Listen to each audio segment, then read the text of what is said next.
नमस्ते मातृभूमि, नमस्ते वसुंधरा।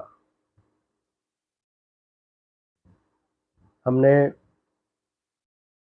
शनि की जो सीरीज आरंभ की है, उसमें आरंभ में हमने शनि के परिचय के बारे में 2 वीडियो रखे हैं और उसके बाद फिर हमने लग्न में शनि के क्या शुभ-अशुभ प्रभाव होते हैं, इसके बारे में हमने चर्चा की। लग्न में शनि किस तरह के शुभ और अशुभ प्रभाव देता है, उसके बारे में हमने बताया। फिर उसके बाद में एक और वीडियो जो बनाया हमने कि लग्न में रहा हुआ शनि, उसकी जो 3 दृष्टियां हैं, उसके क्या शुभ अशुभ परिणाम होते हैं, उसके बारे में हमने चर्चा की। और उसके बाद आज लग्न में रहे हुए शनि के अस्त होने का क्या परिणाम होता है। अगर किसी जातक की जन्म कुंडली में लग्न में अस्त शनि लेकर के उसका जन्म हुआ है, तो उसका क्या शुभ अशुभ परिणाम सामने आएगा, इसके बारे में आज हम चर्चा लेकर के आए हैं। इस वीडियो के बाद में फिर एक और वीडियो बनेगा कि लग्न में वक्री शनि। पिछले समय में हमने वक्री शनि पर एक सीरीज बनाई हुई है, जो मेष लग्न से लेकर के मीन लग्न तक में जो गोचर में शनि वक्री होने वाला है, तो उससे संबंधित हमने सारी जानकारियां रखी हैं। वो जो जानकारियां हैं वो गोचर में वक्री होने वाले शनि के बारे में है। लेकिन ये जो जन्म लग्न में जो शनि लेकर के पैदा हुआ है, उसके बारे में हमने जो पिछले समय में वीडियो रखा है, और उसके बाद में ये आज हम फिर से एक शनि के अस्त होने का क्या परिणाम होता है, इसके बारे में हम चर्चा करेंगे। लग्न में शनि के बारे में जानकारी दी थी, उसके बाद लग्न में रहे हुए शनि की 3 दृष्टियों के बारे में जानकारी दी, और आज हम लग्न में रहे हुए अस्त शनि के बारे में आपको जानकारी देंगे। हम सभी जानते हैं कि शनि अस्त अगर हुआ है तो वो किस ग्रह की वजह से अस्त होगा। सूर्य ही एकमात्र ग्रह है कि जिसके कारण कोई भी ग्रह अस्तता को प्राप्त करता है। सूर्य से ही बुध अस्त होता है, गुरु अस्त होता है, मंगल अस्त होता है, शुक्र अस्त होता है। इसी तरह से शनि भी सूर्य से ही अस्त होता है। शनि के बारे में सबको पता है कि ये 2.5 साल एक ही राशि में रहते हैं, और इस राशि में 4 महीने के लिए वक्री भी होते हैं। अब यहाँ पर हम अस्त शनि की बात कर रहे हैं, तो अस्त शनि का अर्थ है कि सूर्य का शनि की डिग्री से 15 अंश की दूरी के भीतर प्रवेश करना। शनि जहाँ जिस डिग्री में स्थित है, लग्न में शनि बैठा है, और वहाँ पर वो जितने डिग्री का है, वहाँ से पीछे 15 अंश के भीतर जब सूर्य महाराज प्रवेश करेंगे, तो शनि का अस्तकाल चालू हो जाएगा। और जब सूर्य महाराज शनि के ऊपर से गुजर करके आगे बढ़ेंगे, तो 15 अंश तक शनि महाराज अस्त रहेंगे। अर्थात कि शनि की जो डिग्री है उससे 15 अंश पीछे तक और 15 अंश आगे तक शनि महाराज का अस्त का काल है। यहाँ एक बात समझने जैसी है कि जो सूर्य है वो 30 दिन में एक राशि परिवर्तन करते हैं और शनि महाराज जो है वो तो 2.5 साल में एक राशि का परिवर्तन करते हैं। तो सूर्य जब भी शनि के करीब आता है, शनि को अस्त करता है और उसके बाद में वो वहाँ से गुजर करके चला जाता है। 1 महीने में राशि बदलने वाले सूर्य महाराज हर साल वो शनि को जिस किसी भी राशि में वो बैठे हों तो वो अस्त करते हैं। 1 साल में एक बार शनि देव को अस्त करते हैं सूर्य देवता। सूर्य देवता जब शनि के साथ में हो जाते हैं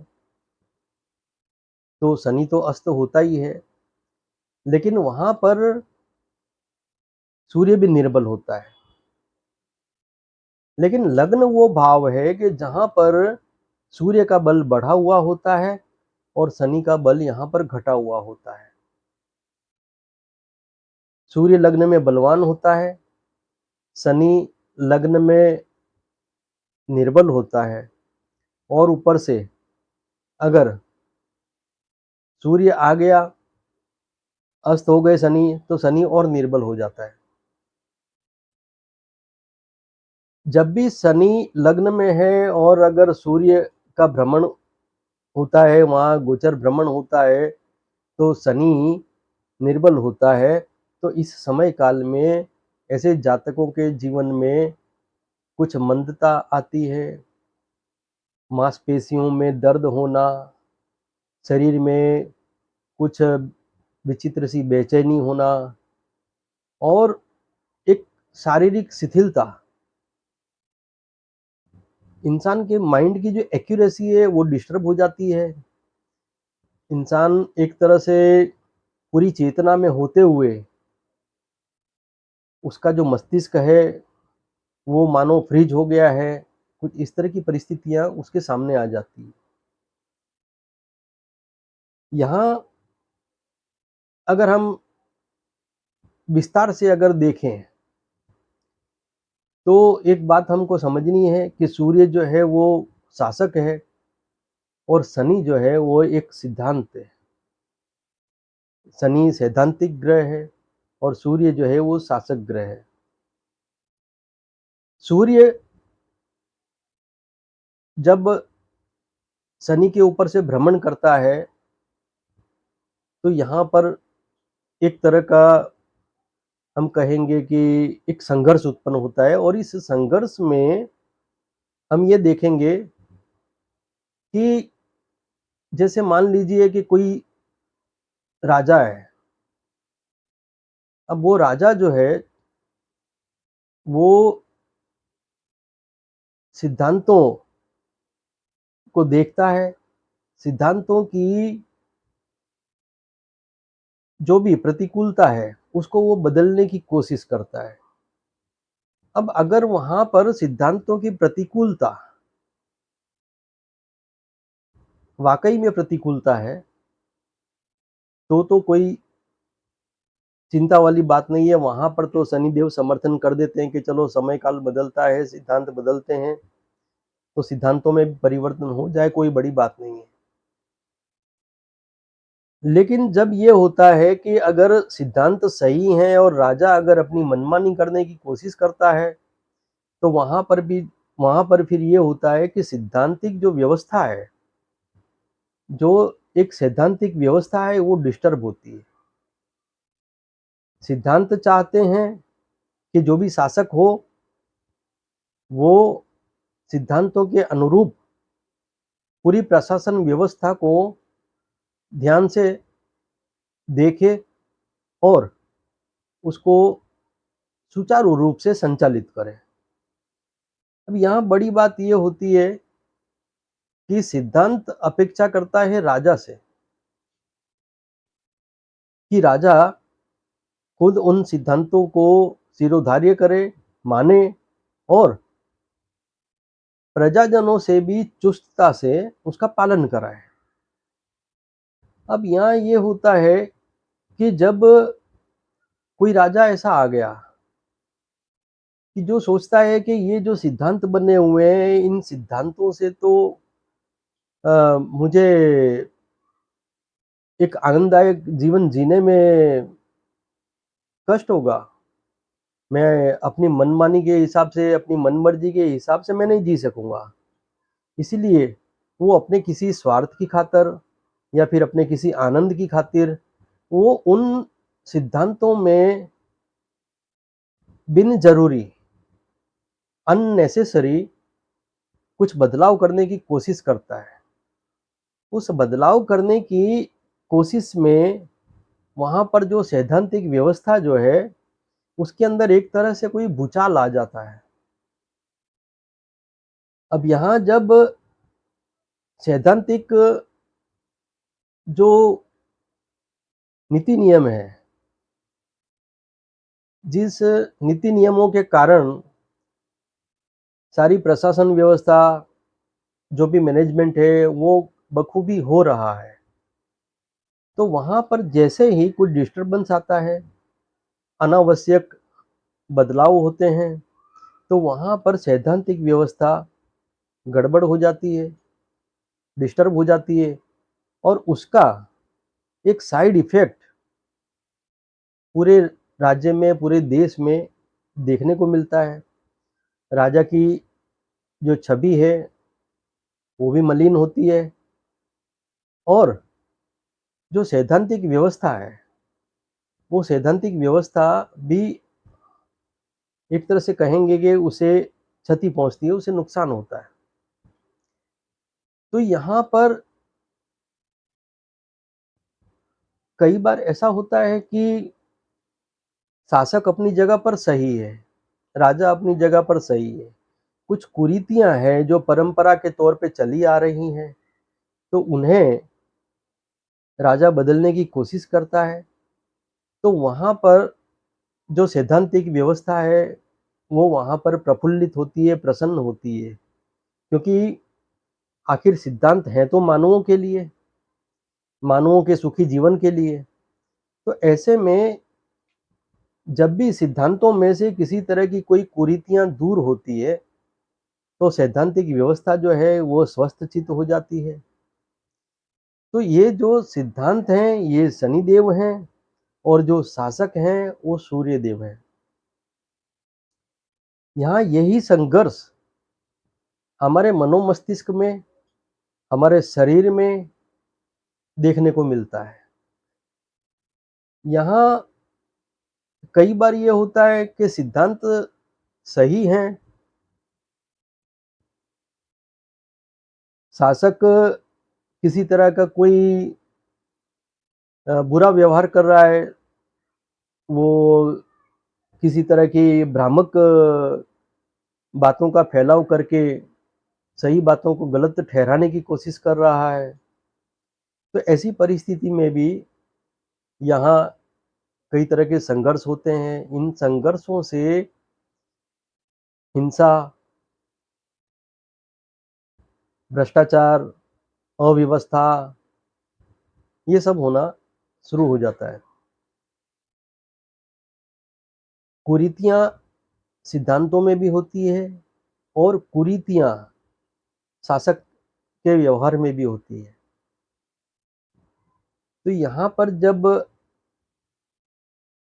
शनि अस्त होता है लग्न में, तो यहाँ पर सबसे बड़ी जो बात हम कहेंगे कि इंसान की जो एक कंट्रोलिंग सिस्टम है, जो उसका एक नियंत्रण का जो एक तंत्र है, उसका विवेक,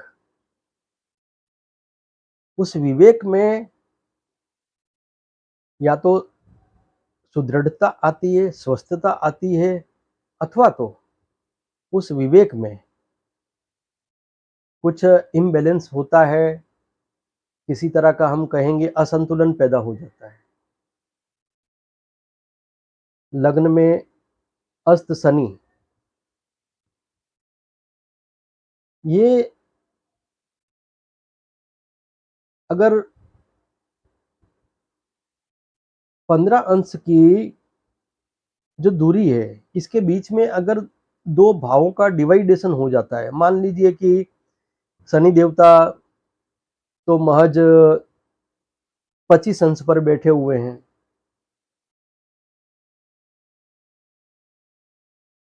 सॉरी, शनि देवता 5 अंश पर बैठे हुए हैं और सूर्य देवता जो हैं वो पिछले भाव में 15 अंश का जो डिस्टेंस है शनि से, उसके भीतर वो प्रवेश कर चुके हैं, लेकिन वो हैं तो पिछले भाव में। मान लीजिए कि लग्न में शनि अभी आया है 5 अंश का ही है और उस समय में अगर सूर्य देवता 12वें भाव में बैठे हुए हैं 25 अंश पर आकर के, तो यहाँ पर शनि और सूर्य के बीच में 15 अंश से कम का फासला हो गया। तो ऐसी सूरत में शनि अस्त हो गया। तो व्यय भाव में बैठा हुआ सूर्य लग्न में बैठे हुए शनि को अस्त कर रहा है।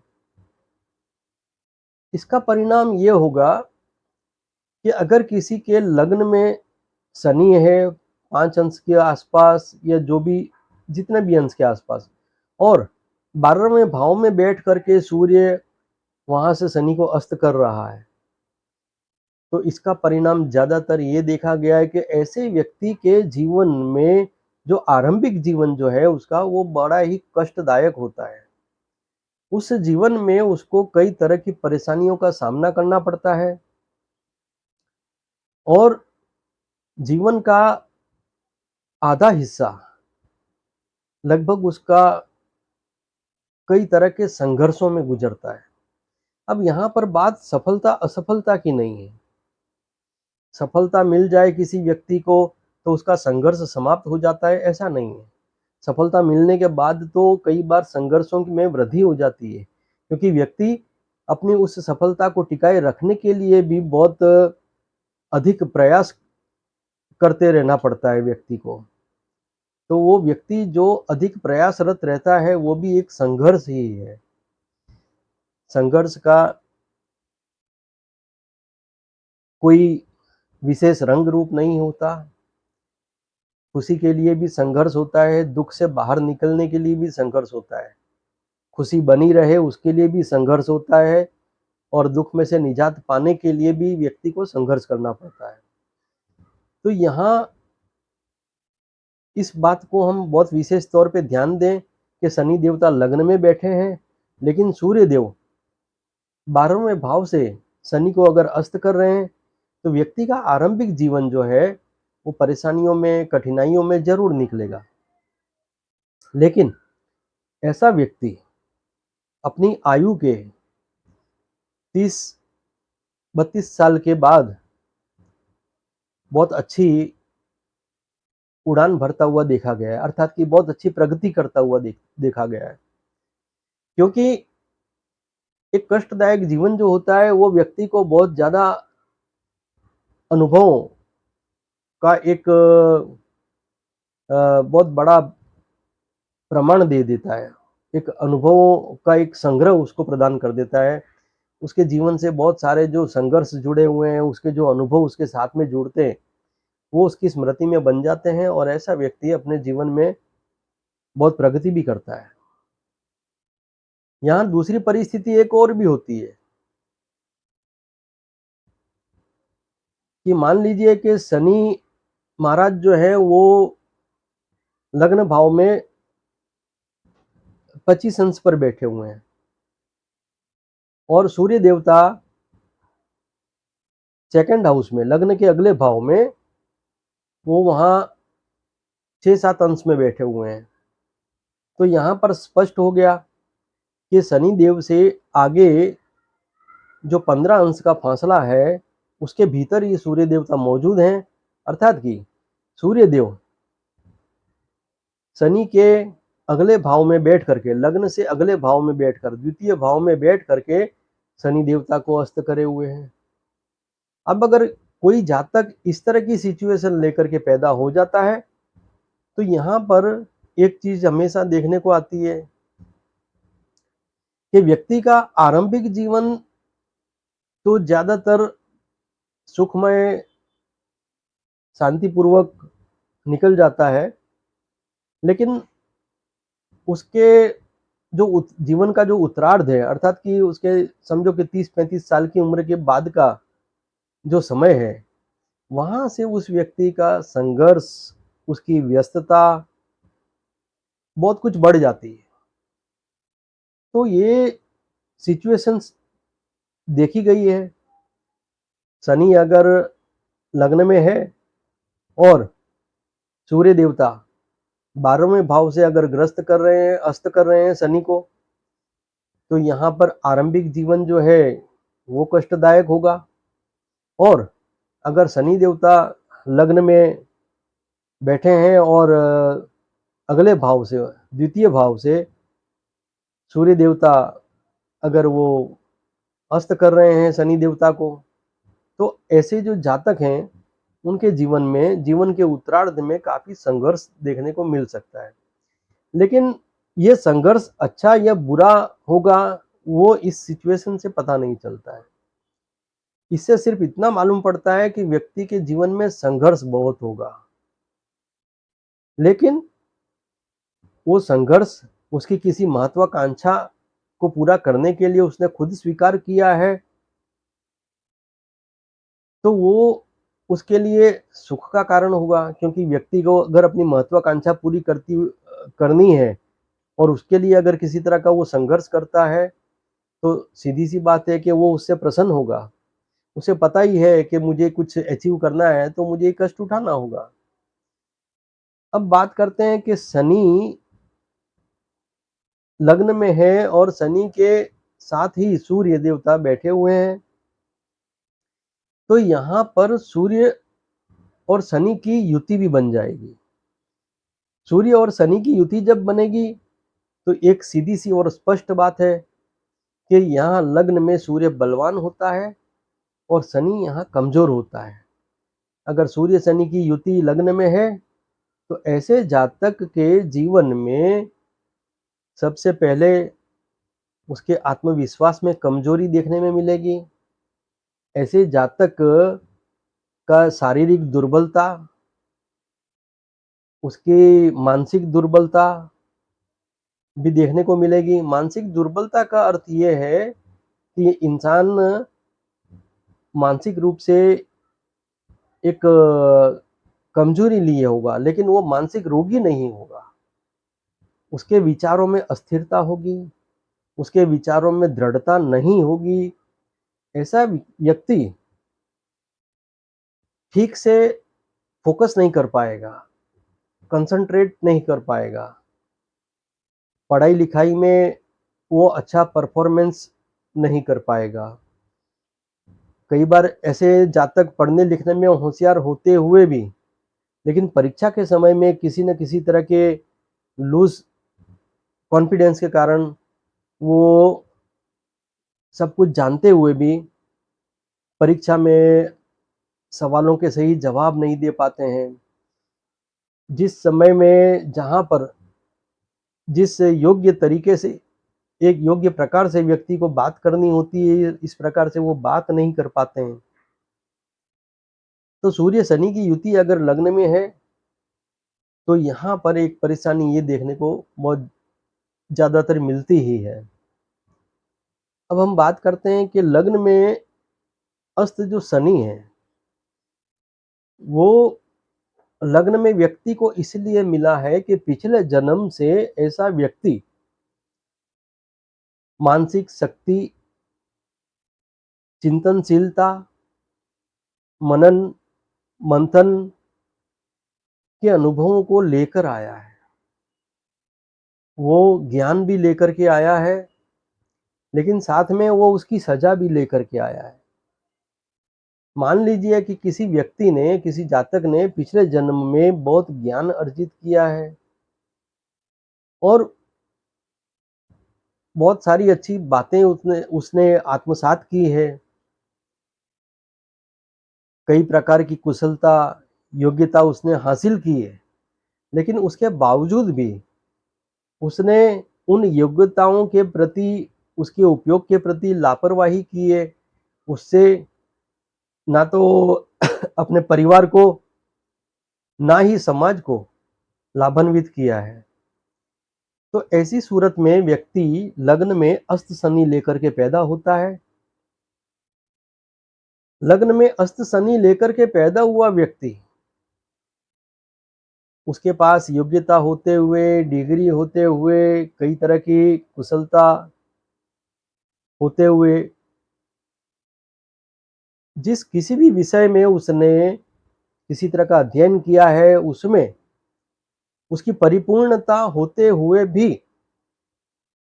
वो व्यक्ति उसको अप्लाई नहीं कर पाता है, क्योंकि वो पिछले जन्म में जो लापरवाही, अथवा तो उसने अपने जो भी गुण हैं, जो पिछले जन्म में जो उसने जो भी गुण हासिल किए थे, जो ईश्वर की कृपा उसने प्राप्त की थी, जो गुरुओं की कृपा उसने प्राप्त की थी, जो उसके साथ में जो सहभागी थे, जो उसके सहकार्यकर थे, जिन लोगों ने उससे बड़ा कोऑपरेट किया था, सहयोग दिया था, लेकिन ऐसे लोगों के प्रति उसने अपने फर्ज को, अपने दायित्व को नहीं निभाया है।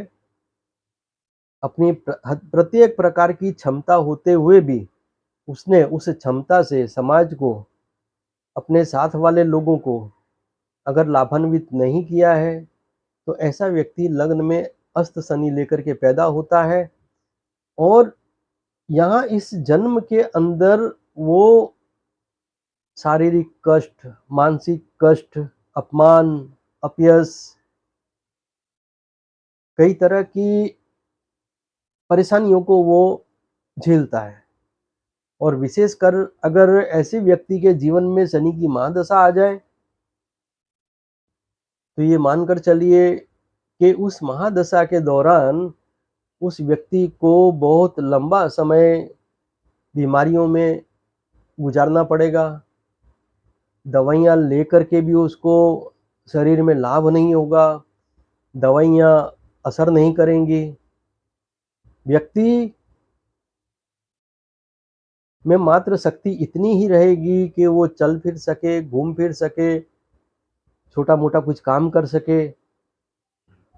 और इतना ही नहीं, वो व्यक्ति हमेशा मानसिक रूप से निर्बल बना रहेगा। अस्त का शनि लग्न में, ये मानेंगे कि ये काफी कष्टदायक होता है, लेकिन शनि किस नक्षत्र में है, किस राशि में है, उसके कुछ अलग प्रभाव होते हैं। लग्न में अस्त शनि के शुभ प्रभाव भी होते हैं और अशुभ प्रभाव भी होते हैं। लग्न में जो शनि है, उसके जो कुछ अशुभ प्रभाव होते हैं अस्त शनि के, वो मैंने आपको बताए। और अगर मान लीजिए कि किसी का लग्न में शनि अस्त है, लेकिन वो शुभ फल दे रहा है, तो वो शुभ फल किस तरह के होंगे? तो वो शुभ फल जो होंगे, उसमें ये होगा कि व्यक्ति के पास में हर तरह की साधन, सुविधा, सुख, संपन्नता होते हुए भी उस व्यक्ति को भौतिक सुखों में रस नहीं होगा। आध्यात्मवादी होगा, विचारवादी होगा, उदारवादी होगा। वो नौकरों के होते हुए भी अपना काम अपने हाथ से करने की मंशा रखने वाला होगा। ऐसा व्यक्ति हमेशा अपने मस्तिष्क में यही विचार करेगा कि मुझे आत्मनिर्भरता से जीना है, मुझे किसी का एहसान नहीं लेना है। ना वो तनाव लेता है और ना ही वो किसी को तनाव देता है। ऐसा व्यक्ति हमेशा जाने अनजाने में वो व्यक्ति मोक्ष की साधना कर रहा होता है। और ऐसा व्यक्ति शारीरिक क्षमता, मानसिक क्षमता, आर्थिक संपन्नता और महान विवेक बुद्धि होते हुए भी वो व्यक्ति साधुओं की भांति जीवन जिएगा और भौतिक सुखों की प्राप्ति के लिए ना तो वो खुद बहुत अधिक प्रयास करेगा और ना ही किसी भौतिकता के पीछे दौड़ने वाले व्यक्ति को वो किसी तरह से कोई सहायता प्रदान करने की कोशिश करेगा। ऐसा व्यक्ति गृहस्थ के तौर पे भी वैरागी होकर के जिएगा, सन्यासी होकर के जिएगा। ऐसा व्यक्ति अगर राजा भी बनेगा तो वो राजगद्दी पे बैठ कर के राजा के तौर पे काम अवश्य करेगा, लेकिन उसके अंदर सन्यासी, त्यागी, परोपकारी, उदारवादी व्यक्तित्व हमेशा बना रहेगा। शनि अगर अस्त है तो शुभ फल देगा, तो इस प्रकार के शुभ फल देगा। तो ये जो शनि देवता अस्त होते हैं यहाँ लग्न में, ऐसे व्यक्तियों को अगर शुभ फल मिलता है तो उसे अपने पूर्वजों की संपत्ति प्राप्त होगी, पूर्वजों का ज्ञान उसको प्राप्त होगा, पूर्वजों की प्रतिष्ठा भी उसको प्राप्त होगी। लेकिन हाँ, अस्त शनि शुभ फल दे रहा हो तब भी व्यक्ति कुछ निष्क्रिय सा जीवन जिएगा। उसके जीवन में जो उत्साह, उमंग, जो जोश, जीवन को सार्थकता से देखने के लिए, सकारात्मकता से देखने के लिए जो जोश उसके अंदर होना चाहिए, वो जोश की हमेशा उसमें कमी देखने को मिलेगी। वो मानो जैसे किसी तरह की एक कैद में जी रहा है। ऐसा व्यक्ति कि जिसका शनि अस्त है और शुभ फल दे रहा है, तो वो व्यक्ति स्वयं को एक तरह की कम से कम सुविधाओं में और कम से कम आवश्यकताओं से बांध करके रखेगा। सब कुछ होते हुए भी वो कहेगा कि नहीं, मुझे ये नहीं चाहिए, मुझे वो नहीं चाहिए, मुझे कोई ज़रूरत नहीं है, बस मेरे लिए इतना बहुत है, मैं इससे प्रसन्न हूँ। तो ये चीज़ अस्त में जो शनि है लग्न में और वो शुभ फल दे रहा है, तो ये देखने को मिलता है। अस्त में जो शनि है, अस्त शनि जो है लग्न में, तो लग्न में ये अस्त शनि के अशुभ परिणाम कुछ इस तरह के होंगे। ऐसा व्यक्ति स्वार्थ केंद्रित होगा, जिसे हम सेल्फ सेंटर्ड कहते हैं, जिद्दी होगा, आलसी होगा, किसी भी काम को वो आरंभ करेगा, आधे तक भी नहीं पहुंचेगा और वो उसके बाद में वो अपना कार्य बदलने की कोशिश करेगा। ऐसा जातक अपनी इच्छा पूरी होने के लिए या करने के लिए किसी भी तरह के अपमान, अपयश को झेल जाएगा। वो बोलेगा चाहे जितना मर्जी किसी को मुझे बुरा बोलना है बोले, लेकिन मेरा तो अपना काम सिद्ध होता है, बस मुझे वही देखना है। चाहे ऐसे व्यक्ति को कितना भी कोई जलील करे, कुछ भी करे, लेकिन वो बड़ा बेशर्मों की तरह अपने मतलब में लगा रहेगा, अपने मतलब को चिपक करके चलेगा और वो हमेशा यही सोचेगा कि मेरा काम हो रहा है ना, उसको बोलने दो, जो जो कुछ करता है करने दो। उसके अंदर जो एक तेज है, उसकी कमी रहेगी हमेशा। ऐसा व्यक्ति, उसके चेहरे पे कोई नूर नहीं होगा, तेज नहीं होगा, ये सब बातें देखने को मिलेगी। ऐसे जातक, उनको समाज में किसी तरह का कोई दायित्व निभाने की प्रति कोई रुचि नहीं होगी। सामाजिक प्रसंगों में या किसी तरह के भी कोई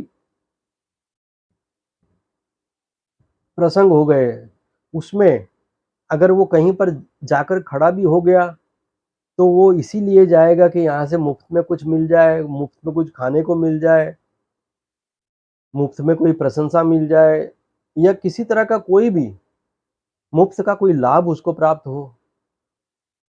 तो इस तरह का जो एक स्वभाव रहेगा, वो अशुभ फल देने वाला अस्त का शनि होगा। वो इस प्रकार का एक अपना स्वरूप दिखाएगा। अस्त शनि जो है, ये व्यक्तित्व, आत्मविश्वास, व्यक्ति का विवेक, व्यक्ति की बुद्धि क्षमता, व्यक्ति का कौशल्य, इन सब में किसी न किसी तरह की कमी बनाए रखेगा। और अगर हर तरह की परिपूर्णता है, अर्थात कि व्यक्ति विवेकशील भी है, आत्मविश्वासी भी है, ज्ञानी भी है, सुलझा हुआ भी है, तो उसके बावजूद भी ऐसा व्यक्ति एक निष्क्रिय इकाई बन करके अपने जीवन को जिएगा। अस्त शनि जो है, अगर लग्न में है और ऐसा जातक इस दुष्प्रभाव से बचना चाहता है, तो उसके लिए मैं बहुत ही अच्छा उपाय देता हूँ। सबसे उत्तम उपाय तो ये है कि वो शिव जी की आराधना करे, महाकाली माता के मंत्रों का जाप करे, काली स्तोत्र सुने, और हनुमान जी की सेवा पूजा करे।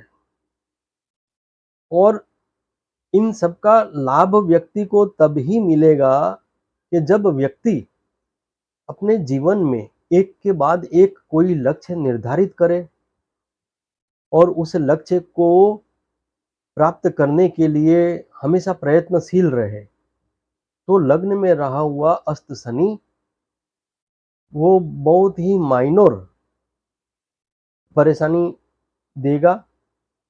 इसके अलावा लग्न में रहा हुआ शनि व्यक्ति को अनुभवी, ज्ञानी और एक अच्छा वक्ता भी बना सकता है। लग्न में अस्त शनि के बारे में जो आज हमने जानकारियां रखी है, मुझे पूरा विश्वास है कि आप इसको सुनेंगे, समझेंगे, और ऐसे जो भी व्यक्ति हैं कि जिनके लग्न में अस्त का शनि है, तो वो अपने जीवन में अपनी कुछ आदतों में परिवर्तित करके, अपने आदतों को परिवर्तित करके अपने जीवन को नए रंग रूप में ढाल सकते हैं।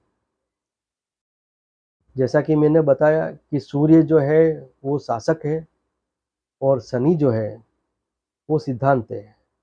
तो आप अपने अंदर एक शासक को बनाए रखिए और सिद्धांतों की सुदृढ़ता, स्वस्थता पर ध्यान दीजिए।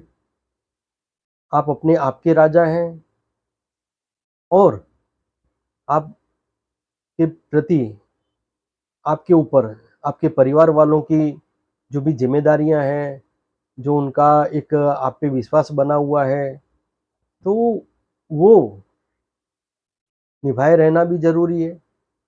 तो उसके लिए आप, जो कोई भी व्यक्ति लग्न में अस्त का शनि लेकर के पैदा हुए हैं, वो अपने जीवन में कुछ इस तरह के परिवर्तनों को देखें। इस प्रकार के जो भी परिवर्तन उनको करने हैं, करें।